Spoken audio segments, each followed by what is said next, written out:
donc on va commencer, si vous voulez bien, avec l'expert Luc Vervliet, vraiment, donc une expertise confirmée depuis plus de 30 ans. Et donc, Luc, tu as la parole. Merci à toi d'avoir accepté notre invitation. Merci. Ok, je ne sais pas si vous voyez mon écran. Oui.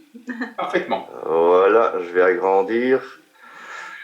Voilà, donc, oui, je parle en français ou do I speak in English, in fact? En français, peut-être quelqu'un d'autre peut résumer en anglais, hein, mais C'est-à-dire que ma présentation est faite en 3 langues. Donc, c'est un PowerPoint, vous allez voir. Donc, en rouge, c'est le français. In English is in blue. And in Nederlands is in the oranje goudgeel. Donc, il y a les 3 langues qui sont présentées sur ma présentation.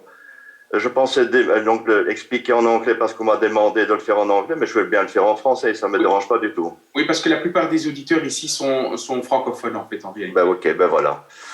Donc, je vais donner une présentation, enfin, c'est-à-dire, le but de ma présentation est de placer le sujet de cette conférence dans un cadre plus large où différents aspects seront discutés. Donc, il y a plusieurs aspects quand même qu'il faut voir. Et à la fin de la présentation, le lien entre tous les aspects deviendra évident. Parce qu'on a entendu maintenant plusieurs victimes qui avaient des problèmes de différentes sortes. Donc, vous allez mieux comprendre ce qui se passe exactement. Donc, je m'appelle Luc Vervliet, je suis de Bruxelles, donc je suis ingénieur avec plus de 35 années d'expérience, dont le traitement de l'air. Je suis aussi biologiste moléculaire spécialiste dans la génie génétique. Et en dehors de cela, bon, à titre personnel, j'ai plus de 30 000 heures de recherche et d'études sur différents sujets. Disons que je peux quand même dire que j'ai quelques expertises générales. Alors ici, je parle de différentes pollutions dans notre atmosphère. De quoi s'agit-il? Donc, durant les années 70-80, bon, on parlait donc de la pluie acide. Bon, c'était logique, il y avait beaucoup de NOx et SOx, donc d'oxyde de nitre d'azote et de soufre. Donc, il fallait changer les boilers, enfin les chaudières, nouveaux moteurs, changer les combustibles, etc. Donc, c'était une logique. Dans les années 80-90, là, on parlait des trous d'ozone. Donc, c'était dû aux chlorofluorocarbures, les CFC dont on parlait. Et là, donc, l'ozone se trouve ici à 15-20 km au-dessus du niveau de la mer. Donc, c'est très haut. Donc, il fallait changer les pompes à chaleur, les systèmes de refroidissement. Alors, en tant qu'ingénieur dans le traitement de l'air, je me suis posé des questions. Comment se fait-il que des CFC se trouvent qui sont 2 à 3 fois plus lourds que l'air à une telle altitude et en telle quantité pour perturber la couche d'ozone? Mais la réponse est très simple. La société Dupont de Nemours, qui est une multinationale, voulait garder le monopole parce que ces brevets touchaient à leur fin. Alors, il fallait changer tout le système. Donc, voilà une fraude sur le plan scientifique. Personne ne parle des effets de tests nucléaires pour la simple et unique raison. Ce sont des affaires militaires, donc c'est classifié. Donc, il y a de nouveau donc, un secret. Alors, je passe à la suivante. Donc, le réchauffement de la planète. Donc, M. Al Gore dit, voilà, c'est dû au CO2 produit par l'être humain. Et on voit un ours polaire qui cherche donc désespérément donc, un sol pour marcher. Bon. Et puis, on en fait une religion. Et une grande prêtresse de 16 ans a pu aller se prononcer devant les Nations Unies, alors que des experts avec des compétences internationales ont été refusés. Donc, la question se pose, est-ce que c'est vrai que le CO2 produit par l'homme réchauffe la planète? Et vous allez voir, on parle de nouveau d'un grand mensonge au profit de multinationales et d'autres personnages. Donc ici, j'ai une présentation d'une encyclopédie qui explique sans gaz à effet de serre, mais la Terre aurait une température moyenne de moins 18 degrés. Donc ce serait un bloc des glaces. avec les gaz à effet de serre, ben, nous arrivons à une moyenne de 15 degrés. Mais la répartition est telle que la vapeur d'eau, donc l'humidité dans l'air, donc la vapeur d'eau est un gaz à effet de serre, représente 97% des gaz à effet de serre, alors que le CO2 ne représente qu'à peine 3%. Luc, je t'interromps. Oui. Ton PowerPoint ne défile pas. Ton PowerPoint ne défile pas. On est toujours à la première slide. Ah, oh là. Alors là, je vais revoir ce qui se passe. Ah voilà. Non, ça va. Il faut le faire manuellement. Hein. Ah, donc en diapositive, ça ne marche pas alors? Non. Il faut le faire manuellement. Ah, bon, ok. Vous voyez maintenant la page CO2 là? Oui. Bah, je vais l'agrandir comme ça. Donc, qu'est-ce qui se passe? C'est que, donc, sur presque un siècle de temps, on est passé de 300 ppm à 400 ppm, ce qui fait une différence de 0,2 degrés centigrades. C'est rien. Alors, si on multiplie par 4, ça veut dire, sur un siècle, on arrive après 200 ans, grosso modo, à 1 degré de plus.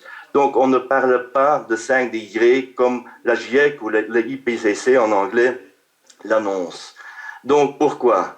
Parce que la nature, elle produit elle-même, enfin, dans notre atmosphère, nous avons 730 milliards de tonnes de CO2 présents, et chaque année, la nature, elle éjecte donc 210 milliards de tonnes par an.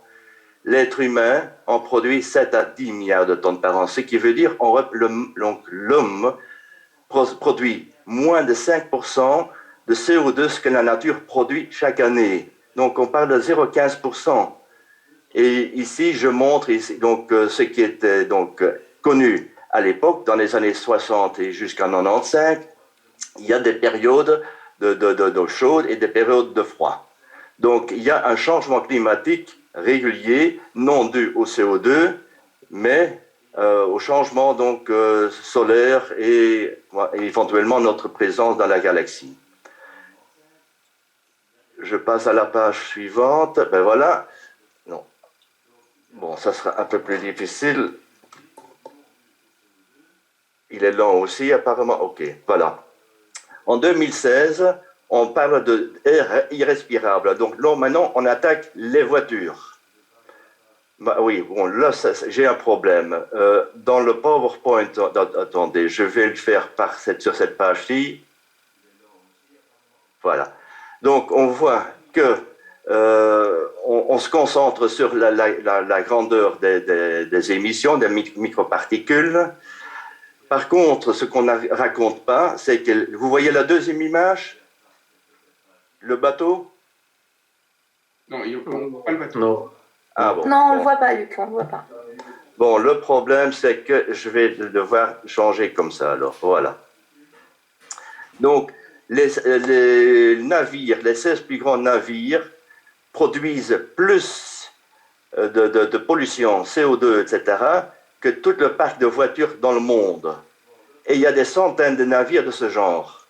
Ce qui veut dire que même les civils ne produisent même pas 25% des 3% que l'homme produit, alors que ça ne représente que une infime partie de ce que la nature produit. Donc, l'être humain, enfin les civils, produisent moins de 0,04% de CO2.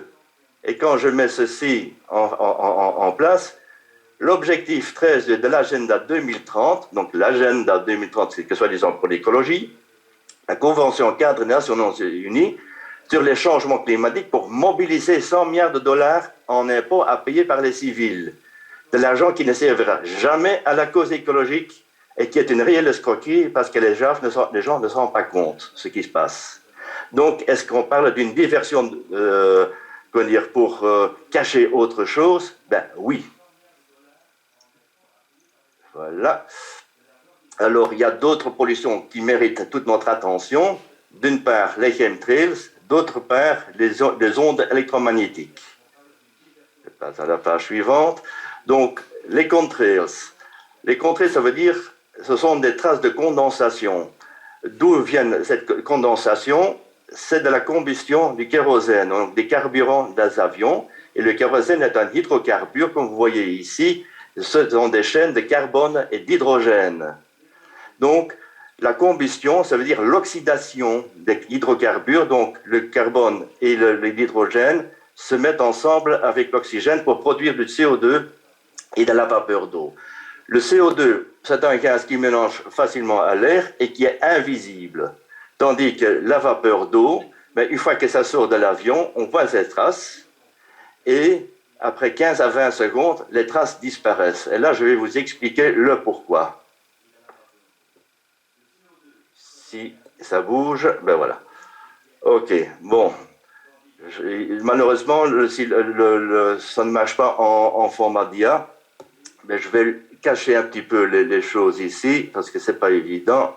Voilà. Ah ben oui, c'est ça en plus. Il faut que tout soit visible. Bon, ceci, c'est une carte psychométrique. La carte, ou un diagramme psychométrique. Le diagramme psychométrique est un diagramme qui nous permet d'évaluer les caractéristiques physiques de l'air. C'est-à-dire, on l'utilise dans l'air conditionné, dans le traitement de l'air. C'est pour calculer les batteries de chaud, les batteries de froid, ce qu'il faut comme humidification ou déshumidification. Alors, sur le diagramme, vous voyez ici 22 degrés. Donc, c'est la température à bulbe sec. Donc, ce sont les lignes ici en parallèle. Deuxièmement, vous avez la température à bulbe humide. Donc, ici, vous avez un thermomètre à côté qui est avec un petit réservoir à eau, avec un tissu dedans qui entoure la bulbe du deuxième thermomètre. L'eau qui s'évapore, extrait de la chaleur, donc ça veut dire que la température va descendre, et en fonction de l'humidité qui se trouve dans l'air, nous allons pouvoir définir la quantité d'eau ou de vapeur d'eau présente dans l'air. Dans le cas ici, 16 degrés et 22 degrés, il y a un point de croisement à 55% d'humidité relative. Et ça correspond à 9 grammes par kilogramme de vapeur par kilogramme d'air sec. Pourquoi ici c'est une valeur absolue et là une valeur relative? C'est que la valeur relative change en fonction de la température. Si on descend la température par exemple à 20 degrés, mais nous avons déjà 63% d'humidité relative, mais toujours pour la même quantité de grammes de vapeur d'eau par kilogramme d'air sec. Et si nous aboutissons aux alentours des 15 degrés, il y a un brouillard qui va s'annoncer, et de plus qu'on va vers le point de saturation, donc le point de rosée comme on dit, à ce moment-là, il y a une pluie qui s'annonce. Vous voyez la différence entre 55% et 40%, il y a une différence de calories, c'est-à-dire l'air humide est plus chaude que l'air sec. Ce qui fait que la vapeur d'eau est un gaz à effet de serre. Et comme vous allez voir, le CO2 n'est pas mentionné sur le diagramme psychométrique, donc ça veut dire que le CO2 est insignifiant pour nos calculs. Donc, ce qui veut dire aussi que sur le plan global, le CO2 est effectivement un gaz à effet de serre, mais il n'a presque aucun effet sur le réchauffement de la planète. Mais ce qui est important à comprendre ici, c'est que l'air humide est plus léger que l'air sec. Pourquoi? Parce que la vapeur d'eau ne pèse que 60 grammes par mètre cube, tandis que l'air sec pèse 1,2 kg par mètre cube. Ce qui fait qu'on voit les nuages flotter au-dessus de nous avec des tonnes d'eau, mais grâce au poids de la vapeur d'eau, ça prend un volume plus important, donc ça peut flotter en haut dans l'air. Alors vous voyez qu'il y a aussi une tension de vapeur, comme on dit. Donc s'il y a plus d'humidité dans l'air, la tension monte, donc il y a plus de pression, 15 millibars dans ce cas-ci, à 40%, 11 millibars. Qui dit une différence de pression dit déplacement d'air, donc une ventilation, un mouvement de l'air. Ce qui fait que la vapeur d'eau va chercher les endroits plus secs à se répartir dedans. Et comme vous voyez ici, l'humidité se répartit dans son environnement et après 15-20 secondes, 25 secondes, elle a disparu de la vue. Pourquoi? Parce que le pourcentage ici diminue, donc le pourcentage d'humidité relative diminue et donc la vapeur d'eau devient invisible. Donc c'est à bien à comprendre qu'un contrail, ça dure 15 à 25 secondes et puis ça disparaît de la vue. Alors, pourquoi y a-t-il des traînées de condensation qui restent pendant des heures pour former d'énormes nuages? Ben, la réponse se trouve même dans le cockpit d'un Boeing 707, 777. Un chemtrail generator on. Donc, ça veut dire qu'il y a vraiment des chemtrails. Ici, vous avez tous les brevets qui existent sur les chemtrails. Il y a même des syllabus militaires, USF Air Force Academy. Vous voyez, on explique tout sur les chemtrails. Donc les chemtrails sont une arme militaire. Alors, qu'est-ce qui fait que les chemtrails restent longtemps visibles dans l'air et qui forment des gros nuages? C'est-à-dire, à travers des analyses d'eau et même de sol, on constate une augmentation simultanée à travers le monde en particules d'aluminium, de barium, de cadmium, voire de strontium. Et donc, ça a été annoncé par Rosalind Peterson, qui est la présidente de l'Agriculture Defense Coalition aux États-Unis, qui dit que les arbres en souffrent, toute la végétation en souffre, surtout avec l'aluminium, qui perturbe les racines et qui freine donc l'arrivée d'eau et de la nutrition des arbres et de la végétation. Mais aussi pour l'être humain, c'est dangereux. L'oligoscan, donc c'est un système de contrôle, si vous voulez, pour voir si vous avez des éléments, des oligo-éléments dans le corps, des vitamines, des métaux, etc., dont on a besoin, mais chacun à son niveau. Alors vous voyez ici des excès à l'aluminium, barium, cadmium dans mon sang, enfin dans mon corps.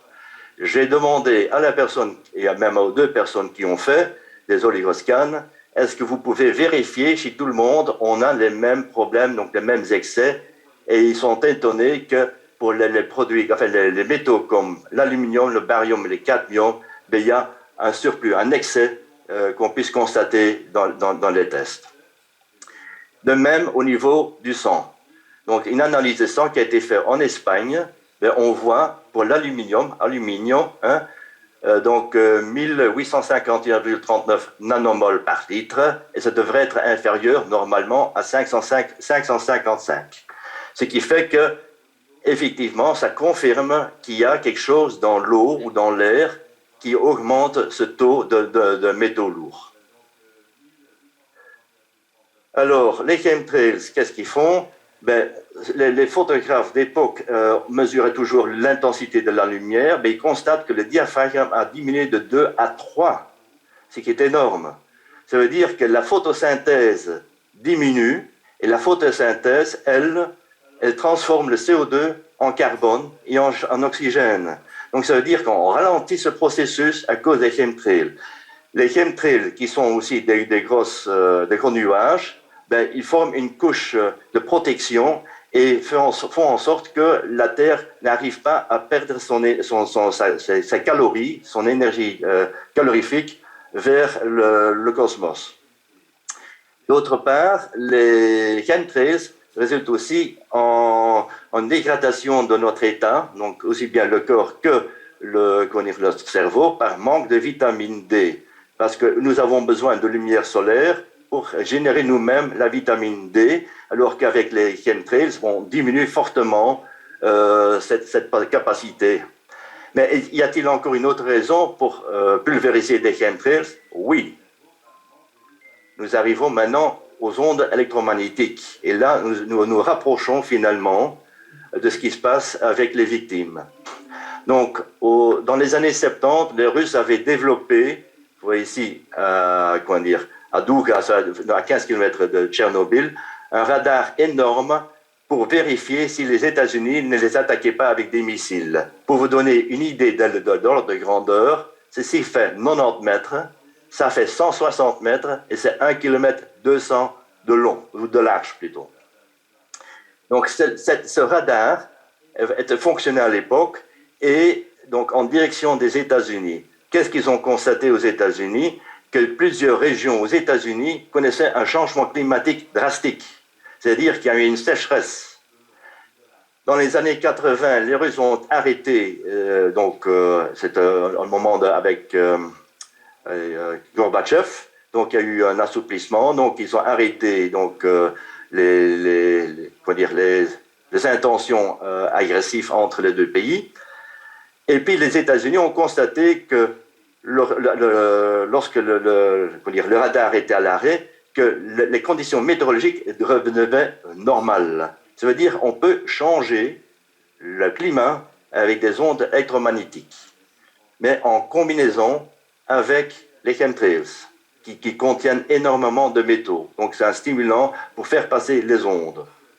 À l'heure actuelle, il y a 20 TTA, donc les Tesla Technology Arrays, donc des ondes basées sur la technologie Tesla. Et il y en a une vingtaine qui sont réparties sur la Terre ici, dont en Alaska, HARP, bien connu, INSCAT au nord de l'Europe, donc à Tromsø, donc c'est en Norvège. Ici, vous avez celui de Porto Rico, qu'on peut retrouver aussi dans le film James Bond, GoldenEye, et qui utilise donc des ondes électromagnétiques, donc des pulses électromagnétiques qui peuvent agir comme une bombe atomique. Hein. Ici, vous avez un système flottant, donc on peut les déplacer. Ça perturbe carrément tous les systèmes climatiques de la Terre. Comme vous voyez ici, la CIA veut contrôler le climat, le changement climat. Ces installations sont tellement puissantes qu'ils peuvent créer des tremblements de terre, des tsunamis, des éruptions volcaniques. Ils peuvent être utilisés aussi contre les civils. Donc finalement, la nature, soi-disant, se manifeste. Hein, c'est la nature qui est l'ennemi, mais qui est la cause. Ah ben c'est les civils qui produisent trop de CO2. C'est un mensonge. C'est pour cacher cette arme-là. Là. Alors, Weather as Force Multiplier, donc la vidéo comme multiplicateur de force. Et reconnaissez la personne ici au centre, John Kerry, à côté de Rockefeller et McCain. En 2005, il y a un rapport de Sénat, recherche sur la manipulation du climat et acte d'autorisation de transfert de technologie. Ça veut dire qu'ils savent très bien ce qui se passe. Vous avez ici un document qui date de 1996, qui parle donc Weather as a Force Multiplier, Owning the Weather. Donc, hein, on peut gérer le temps, on est le propriétaire de la météo, du climat. Donc, ils savent vraiment manipuler. Et puis, si vous avez encore un exemplaire officiel aussi, Chapter 9, Weather Modifications. Donc, ils savent très bien de quoi ils parlent. Vous avez, bon, je vais mettre ça de côté, voilà. Donc, nous avons ici Laurent Fabius, président du comité contre le réchauffement de la planète, ensemble avec John Kerry. Hein, nous avons encore 500 jours avant le chaos climatique. Et on parle de 2014. Nous sommes maintenant 2000 jours plus loin et encore rien qui a eu lieu. Simplement, il y a deux changements climatiques, deux aux armes qu'ils utilisent. Donc, c'est finalement une fraude globale. Donc, tous les gouvernements sont bien au courant. Et ils connaissent bien les armes exotiques comme ici, electronic, psychotronic and information weapons, chemtrails, high altitude, ultra low frequency weapon systems, plasma, electromagnetic, sonic, ultrasonic, laser weapons, strategic, theater, tactical, etc. Il y a toute une gamme d'armes qu'on appelle des armes exotiques, qui ont été demandées qu'on les interdise. Donc c'est ici en 2001, en octobre, donc le membre du Congrès, Dennis Kunitz, avait initié donc une application, la proposition de loi HR 2977, que vous voyez ici, HR 2707, pour interdire toutes ces armes exotiques. Ben, ça a été approuvé après enlever toutes les armes exotiques. Ben oui, alors il n'y a pas de changement. les gouvernements savent, ont connaissance donc de ces armes très dangereuses, mais ils restent silence, ils gardent le silence. Ici, le Parlement européen parle des chemtrails et de la géo-ingénierie. Opération Cloverleaf, vous voyez ici, je vais enlever ça, voilà. This ecological terrorism has several compromised public health. C'est-à-dire, on s'agit d'armes sur le plan mondial, qu'on peut changer le climat, on peut perturber les gens, on peut interférer dans leur état d'esprit, etc.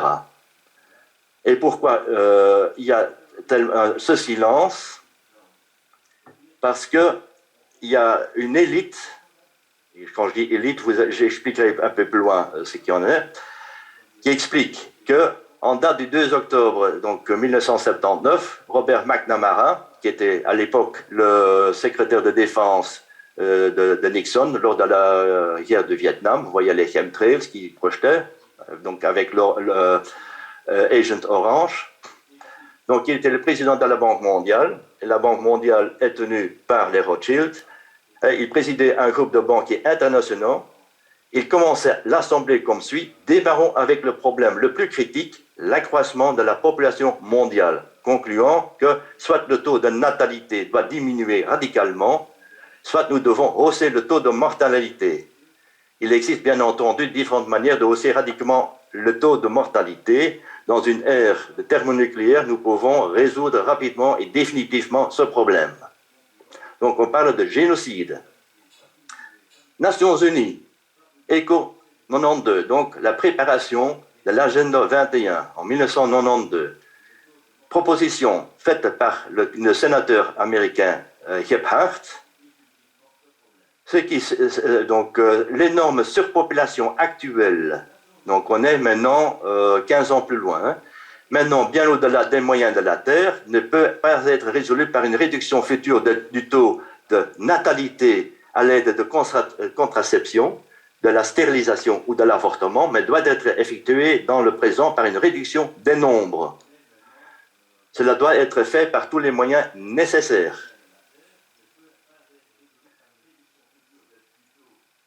Allez.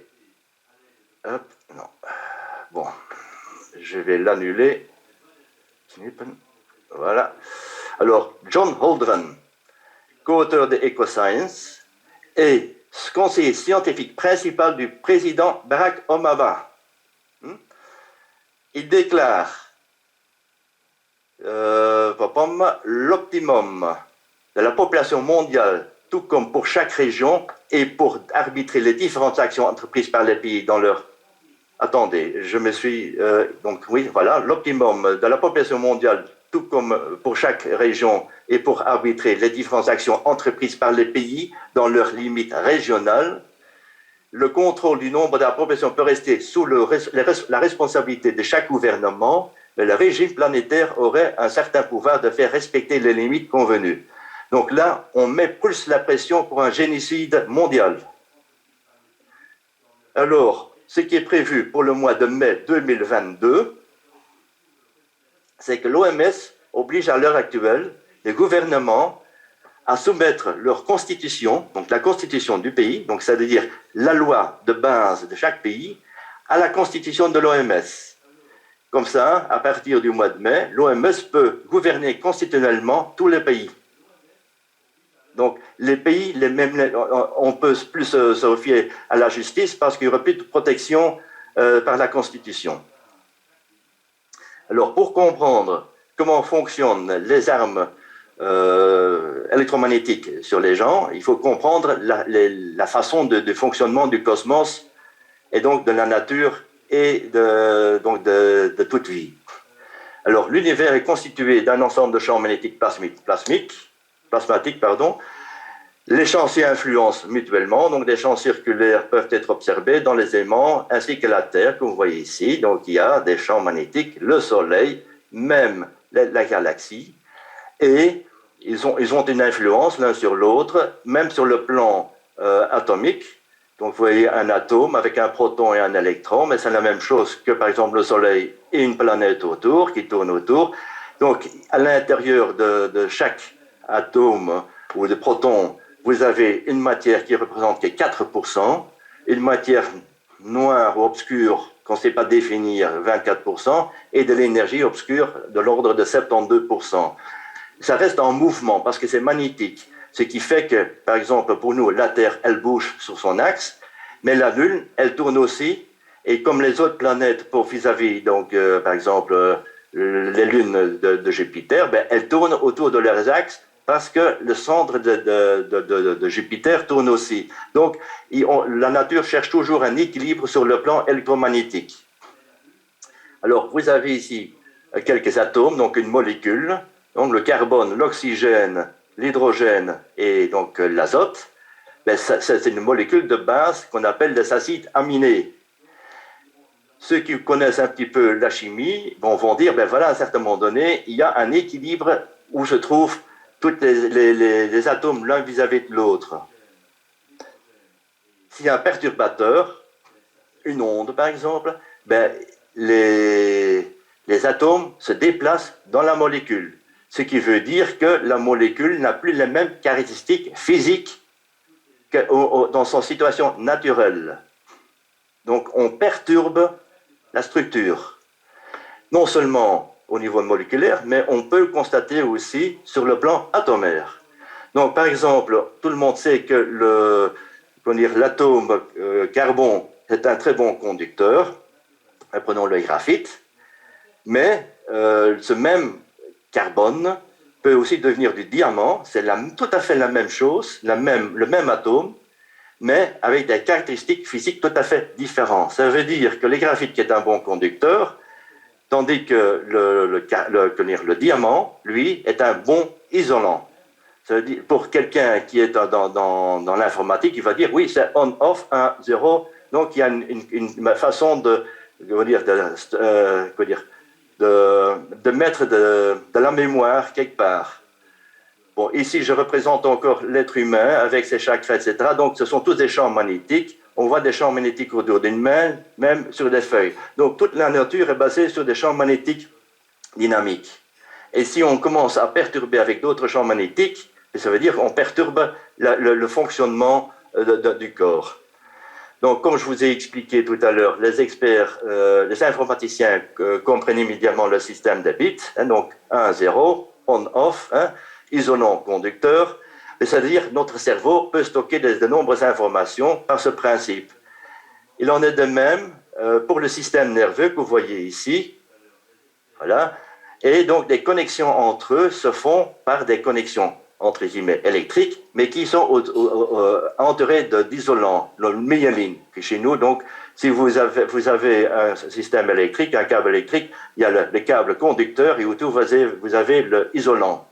Alors, si on perturbe avec des champs électromagnétiques la fonction des molécules, c'est-à-dire que le myeline peut perdre sa fonction, sa caractéristique physique d'isolant. Ça veut dire qu'il y a des courts-circuits. Et c'est donc la maladie de sclérose en plaques, par exemple, que vous avez. Mais il y a d'autres problèmes, hein, il n'y a pas que ça. Alors ici, l'effet donc, des ondes électromagnétiques sur le sang. Vous savez, le sang, c'est qui transporte l'oxygène vers vos organes. Ben, ici, vous m'entendez toujours? Allô? Oui, oui. Ah, pardon, ok. Donc, vous avez ici... Luc, je voulais te dire, donc, il faudrait voir dans le timing, parce qu'on est déjà à une demi-heure. Ah bon. Qu'il y a les autres. Oui, oui. Mais donc, je suis à la page 24, j'aboutis presque. Bon, je vais juste terminer pour le sang, que vous comprenez bien. Oui, oui. Donc, ici, le sang transporteur d'oxygène est libre de circuler. Lorsque vous avez devant un ordinateur câblé, vous voyez déjà la différence du sang, tandis qu'avec tout ce qui est électromagnétique, comme un smartphone, le son coagule l'un à l'autre et l'apport d'oxygène vers les organes est tellement minuscule que ça pose problème après un certain temps et ça peut causer des maladies. Donc, je viens encore juste pour au docteur Luc Montagnier. Il a même découvert que l'eau peut enregistrer des messages. Enfin, c'est pas lui qui a découvert, mais il a fait une expérience.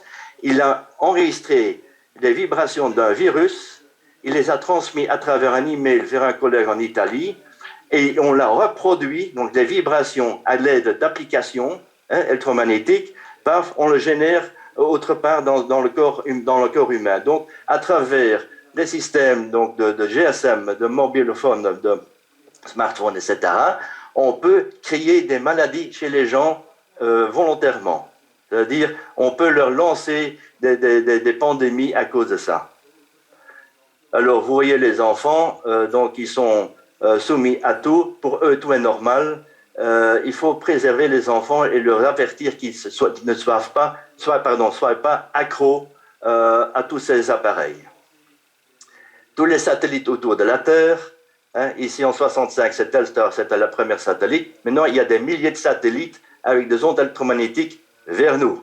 Et donc, nous avons l'Internet des objets, donc Internet of Things, l'intelligence artificielle avec des applications, et on a créé un monde virtuel donc, dans lequel nous vivons. Tout est sous contrôle. Ceci, c'est en Chine. Donc, je suis à la page 27, j'avance rapidement. Donc, vous voyez, tout est contrôlé. Donc, ceci, c'est sur une intersection, sur une route. On connaît, grâce à la caméra, des connexions, même des micropuces, etc., on sait qui passe à quel moment, à tout moment. On peut même prédire, voilà, vous êtes content, votre âge, votre sexe, etc. Tout est contrôlé et avec l'évolution électro... Voilà, c'est pas ça que je voulais faire partir. Ben, disons, voilà. Donc ici, vous avez par exemple un miroir dans votre salle de bain. Ben, les miroirs modernes sont connectés avec tout l'Internet, grâce avec des micro-caméras et microphones incorporés. Vous n'êtes même pas au courant. Donc c'est l'Internet of Things, donc l'Internet des objets. Et donc tout est en communication. Vous êtes en contrôle permanent. Ici, les vaccins donc, contre le Covid ben, comprenaient des nanopuces qui ont les mêmes effets. Ils vont contrôler votre corps, votre santé, votre état, et on peut influencer votre état d'esprit, le fonctionnement du corps. Alors, sur la psychologie humaine, donc il y a la vérité et l'illusion. Ben, l'illusion, c'est une désinformation, la propagande, fake news, et donc une addiction donc, à tout ce qui est mauvais parce qu'on a du pouvoir, donc un bénéfice financier, etc. Et comme vous voyez ici, les courbes de Gauss, quelqu'un peut être d'une bonté absolue, mais on peut passer aussi donc d'un psychopathe. L'intelligence vis-à-vis des personnes idiots. Mais intelligent ne veut pas dire intellectuel. Intellectuel, vous êtes programmé selon une éducation très précise et vous êtes même sous hypnose. Ce qui est confirmé par Stanley Milgram, que 63% de la population peut suivre des ordres comme des zombies. Ron Hubbard, qui est le fondateur de Scientologie, donc dans l'église Scientologie, il a écrit et même émis des vidéos. L'attitude est basée sur des références. Qui donne les références? Les médias, les universités, les politiciens, les multinationales. Et donc, les gens sont tellement programmés, il est difficile de les déprogrammer parce qu'ils sont vraiment pris dans une religion scientifique.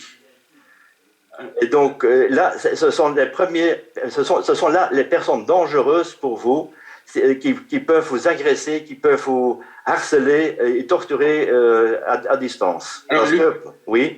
Alors, ce que je te propose, c'est peut-être de conclure parce qu'on est déjà à 35 minutes. Et si tu pouvais conclure, parce que maintenant, on va passer aux questions, tant pour Icator que pour ce que tu as exposé, de manière telle à ce qu'on puisse ensuite enchaîner avec les autres experts. Mais donc, je propose que tu conclues. Je conclue. Alors, je passe à cette page-ci. Donc, j'ai passé différentes choses qui sont prévues dans notre projet à venir. Mais ici, le Dr. James Giordano, qui est donc un conseiller de la DARPA, donc Defense Advanced Research Project, donc c'est militaire américain, Senior Science Advisor at the Pentagon, donc conseiller principal senior au Pentagone. Ici, de quoi il parle? Qu'est-ce qu'il raconte? Le 21e siècle est le siècle où le cerveau humain sera et est le champ de bataille dans différents domaines, et cela ne se limite pas aux opérations militaires. Ça veut dire que les civils sont concernés. Ils utilisent des produits chimiques, des produits biologiques, des dispositifs neurotechnologiques et des systèmes hybrides cyborgs pour perturber votre cerveau. Donc, évoluer, accéder, affecter votre cerveau. Et ils puissent lire vos pensées et vos rêves, changer ou mettre d'autres rêves et pensées dans votre esprit, changeant votre comportement. Et comme il le dit, you are not you anymore, vous n'êtes plus vous-même. Donc, ils peuvent, à distance, vous changer complètement. Alors, Kevin Shipp, c'est un ancien agent de la CIA. Il explique le pourquoi il y a une telle censure, pourquoi personne n'en parle. Mais toute personne travaillant dans le domaine lié à la sécurité nationale, avec des départements de recherche liés à tout ce qui touche à l'armée, armes, télécommunications, prévision météorologique, etc., doit signer un accord de non-divulgation. Si un employé ose révéler ce qui se passe, cette personne sera automatiquement licenciée et poursuivie et encourra des lourdes amendes et une peine d'emprisonnement. Vous comprenez pourquoi la dame tout à l'heure de NSA a été harcelée, parce qu'elle a dévoilé certaines choses. Donc il y a vraiment une pression, donc, je dirais, d'un gouvernement de l'ombre qui gère tous les gens. Alors ici, j'avais dit, bon, je coupe ceci, voilà. Alors, est-ce que les autorités officielles comme les médias, les universités, l'ONU, l'OMS, la GIEC mentent-elles et cachent-elles la vérité? La réponse est oui. La plupart des gens, même les intellectuels, croient-ils aveuglément ce que disent les autorités officielles? La réponse est oui. La plupart des gens, y compris scientifiques et juges, peuvent-ils être corrompus par l'ego, pour le profit financier et le pouvoir? La réponse est oui. La plupart des gens peuvent-ils se comporter comme des zombies et des pervers lorsqu'ils sont sous hypnose émotionnelle de pouvoir? Oui. La technologie peut-elle être utilisée pour torturer et tuer discrètement les humains? Oui. La technologie et la science sont-elles à la disposition même pour les gens ordinaires pour commettre des atrocités? Mais vous avez déjà entendu les réactions des victimes. Alors, la plupart des gens se sentiront-ils responsables de leurs actes? Non. Pourquoi? Parce qu'ils exécutent des ordres. Ils sont confiants et sans culpabilité. Et puis, bon, je voulais laisser passer donc la parole aux victimes. Voilà. Merci Luc. C'était vraiment très, très profond, très précis. Donc maintenant, ce que je propose de faire, si vous êtes d'accord, c'est qu'on puisse... refaire éventuellement uniquement cela. Voilà, donc il faudrait peut-être qu'on retire l'écran là, Luc. Oui, pardon. Attendez. Alors maintenant, j'essaye de... Oui. Allez, bon. C'est tout en haut, hein. Oui, je vois tout en haut, je cherche, mais... Bon, nous chers, non, c'est pas ça. Non, Paul Christensen, non, c'est pas ça. Non, c'est pas ça non plus. Je coupe. Ah ben voilà. Oui, c'est parfait. Ah ben voilà, il suffisait de couper. Alors maintenant, donc, on va passer aux questions. Donc, merci Luc. Oui, merci Luc, un grand merci. Il y aura des questions pour toi, pour Icator. Oui. Donc on va d'abord passer aux questions et puis on va passer aux autres experts. Donc est-ce qu'il y a des questions par rapport à ce qui est exposé, tant par rapport aux victimes qui ont explicité effectivement leur vécu, mais également ce qu'a expliqué Luc Vervliet. Donc est-ce qu'il y a des questions? Oui, moi Paolo, j'ai une question pour Luc.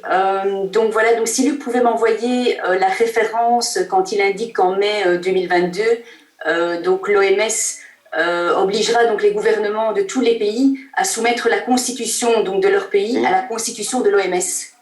C'est ça, c'est prévu vers le 20 mai, mais je vais essayer de le retrouver. Oui, je l'ai lu il y a un mois. Droit et liberté, Luc, comme ça j'aimerais vérifier. Ok, ça va. L'information. Voilà, merci à toi. Vous avez envoyé cela, c'est très important. On va suivre et creuser encore plus en profondeur. Est-ce qu'il y a d'autres questions? Oui, j'ai parlé très vite, hein, je sais. Mais... Non, mais... Alors, moi j'ai quand même une question pour Luc. C'est-à-dire que, moi, j'essaie de voir quel est le lien entre les chemtrails et les ondes électromagnétiques et les victimes.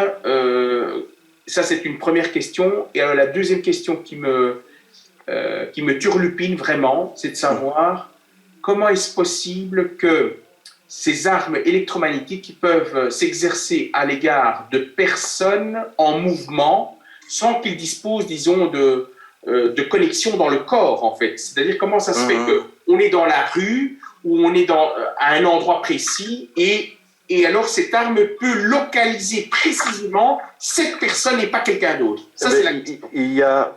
D'abord, je vais peut-être répondre à la deuxième question. Excusez-moi. Oui. Est-ce que je pourrais rajouter une petite question, une petite question. Je me demandais aussi comment ces armes peuvent atteindre des gens qui sont, je sais pas moi, dans l'avion, et s'il y a un moyen de protéger, on va dire, son sommeil, s'il y a des contre-mesures, s'il y a des choses qui existent et qui sont accessibles pour des personnes lambda. Voilà, donc on va commencer d'abord par ces questions et puis on va enchaîner avec les autres. Luc, on t'écoute. Bon, d'abord, je vais redémarrer avec la première question. Donc, les chemtrails. Les chemtrails comprennent quoi? Un peu de tout. C'est-à-dire, il y a des métaux dedans, mais il y a aussi autre chose dedans, même des nanopuces. Donc, il y a une photo qui avait malheureusement disparu, qui parlait donc d'une micropuce de Hitachi qui fait 0,15 mm sur 0,15. Ben, on l'intègre dans la nourriture, dans les boissons, on vous le projette sur vous, ben, vous êtes déjà, détecté grâce à ça. Dans les boissons. Dans les boissons, dans la nourriture, ils savent mettre tout ça. Donc, quand vous allez acheter des affaires qui proviennent des multinationales et qui est dans les supermarchés, ben, il y a de fortes chances qu'on l'a déjà. Ah bon? Ah oui. Et puis les chemtrails, bon, on projette le smart dust, comme on dit. Et donc des nanoparticules qui arrivent à vous détecter. Puis et ça, on est sûr, Luc, on est sûr que dans la nourriture, il pourrait y avoir des nanoparticules. Ça, on est sûr et certain. Mais non seulement dans la nourriture, même dans les crèmes de corps, des crèmes de bronzage, dans tout. Tout ce que vous pouvez vous imaginer, même dans vos vêtements, tout est fait à notre insu. On ne sait même pas le prouver, mais il y a des gens qui constatent, qui détectent et qui analysent et qui... Ben voilà. Est-ce qu'il y a une étude qui a été faite à cet égard? Il y a un tas d'études qui ont été faites, il y a des références, mais bon, il faut que je recherche le tout parce que je ne vous cache pas, 30 000 heures de recherche, mon ordinateur, il est bourré. J'ai plusieurs terabytes qui sont d'informations. Pour les retrouver, c'est pas évident. Mais dans ma mémoire, je sais que, donc j'essaye de faire un résumé. Donc, alors, quel est le lien entre... Donc, tu dis que dans les chemtrails, il y a des nanoparticules également dans l'air. Oui, donc des métaux et qui stimulent la transmission, par exemple, des ondes électromagnétiques. Et en quoi c'est important qu'il y ait la transmission par l'air, par ces avions? Pourquoi c'est si important et pour qui? Pour l'état de l'ombre, pour cette fameuse élite qui veut gouverner le monde entier. Mais ils disent clairement que d'abord nous sommes trop sur la Terre et de deux, ils veulent limiter pour nous rendre esclaves par le biais donc de tout ce qui est intelligence artificielle et l'Internet des objets. Donc, ils veulent nous connecter et ils savent à ce moment nous gouverner complètement. Donc, c'est ça le drame aujourd'hui, que les gens ne se rendent pas compte. On me prend pour un idiot, pour un farfelu. Je veux bien, j'annonce déjà la couleur il y a 10-15 ans. C'est très dur à convaincre les gens qui sont convaincus, comme je vous ai dit tout à l'heure, les gens qui sont, qui ont grandi avec les médias, ben, ils se trouvent dans une certaine religion, comme dans une secte, mais pour les faire changer d'idée, ben, c'est dur. C'est-à-dire, on invite les gens. D'ailleurs, quand j'ai commencé mes premières présentations, ben, à chaque fois que j'ai reçu des réactions des gens, j'ai amélioré ma présentation pour essayer de répondre à toutes leurs questions. La dernière conférence que j'ai eue, c'est un médecin, une dame plutôt, qui me disait « Mais comment est-ce possible que les médecins peuvent introduire des puces chez les gens ?» Et je dis « Écoutez, en morcellement les responsabilités, un supplément de revenus, l'université est content, ben, ils feront le faire. C'est tout. Soi-disant, ils le font sous ordre d'une expérience scientifique. Voilà. Donc, il y a toujours des excuses, et comme je vous ai expliqué tout à l'heure, pourquoi l'ancien agent donc, de la CIA, Kevin Shipp, disait tout le monde qui est dans ce métier-là est sous serment, ne peut rien dévoiler. Donc c'est pour ça qu'il y a un secret absolu partout. Et ces gens-là sont infiltrés, donc le gouvernement obscur ou l'État obscur est infiltré dans toutes les organisations qu'on peut s'imaginer. C'est quelque chose qui s'est fait à long terme. Malheureusement, je pense que pour bien faire, Paolo, il faut que je fasse une présentation, mais moi tout seul, que je puisse expliquer plus en détail et que je puisse donner des références, parce que maintenant, de passer de X à Y et puis à Z, c'est très difficile à expliquer. Bien sûr. Alors, la question ici de Madame Admin, donc Oui. je ne vois pas le prénom, mais elle posait la question comment se protéger au niveau des avions, en fait. Donc, c'est-à-dire quand on est dans l'avion, etc. Donc, Et dans l'avion,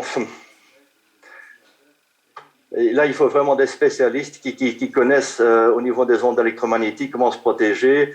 Ce que moi je fais, par exemple, c'est utiliser un projecteur d'ions à charge négative, petits ions à charge négative. On peut retrouver donc des pierres, des cristaux de sel, comme on dit, les roses là avec une lampe. Mais eux, ils émettent des ions à charge négative comme il le faut, et cela neutralise déjà pas mal de choses dans l'air, mais pas les ondes, mais par exemple des particules, des nanoparticules, des bactéries, des virus, etc. Donc c'est efficace, ça. C'est efficace. C'est efficace. Donc, disons que ça n'exclut rien, c'est-à-dire ça vous aide à vous protéger, mais qu'est-ce qui est le plus important dans un corps humain? C'est votre immunité. Et lorsque vous mangez mal, vous vivez mal, mais je peux vous dire, votre immunité a fortement diminué avec tous les compléments, les additifs, tout ce qu'on vous met dans la nourriture, etc., les modifications génétiques, etc., ça perturbe tout à fait votre système immunitaire. Et les gens ne se rendent pas compte. Maintenant, qu'est-ce qu'ils ont fait avec les injections contre le Covid? Ils ont cassé l'immunité des gens. C'est ça que je crains maintenant qui va se passer dans les mois et les années à venir. Hein. Ça. Et alors ici, j'ai une question. Donc il y a Marc qui a une question. Marc, tu as la parole. Le micro. Oui, le micro. Oui, je m'étais trompé. Excusez-moi. Bonjour Luc. Bonjour Marc. Voilà, donc j'avais une question un petit peu plus scientifique pour un qui a fait de la physique élémentaire en humanité supérieure. On a appris que la molécule d'eau avec une capacité calorifique très élevée comparativement à d'autres éléments. C'est exact. Que c'est pas ça finalement qui détermine l'élément qui est le plus déterminant à l'état de vapeur pour augmenter la température. Pour modifier le climat, tout simplement. Oui, mais c'est la vapeur d'eau qui se trouve dans l'air. Oui. L'humidité, c'est un gaz à effet de serre. Donc, voilà. Une raison de plus, avec par exemple 9 grammes par kilogramme d'air sec, oui. Vous arrivez déjà à 55% d'humidité dans l'air oui. Et à grosso modo 10,6 calories par kilogramme. Ça veut dire, vis-à-vis donc de l'air sec sans humidité, mais c'est une énorme différence. Ah, oui. Donc, les chemtrails, d'ailleurs, la nature est bien faite. Il y a des nuages, en hiver, il y a plus de nuages qu'en été, hein, donc, ou surtout en entre-saison. Donc, ça garde la chaleur vers la terre. C'est comme un édredon. Une fois que l'édredon est parti, les chaleurs s'évaporent, s'en va vers le cosmos. Et en mettant des chemtrails en permanence qui créent des couches de nuages, on garde la chaleur vers la Terre. Et donc, on parle alors réchauffement de la planète à cause du CO2, alors que ça n'a rien à voir.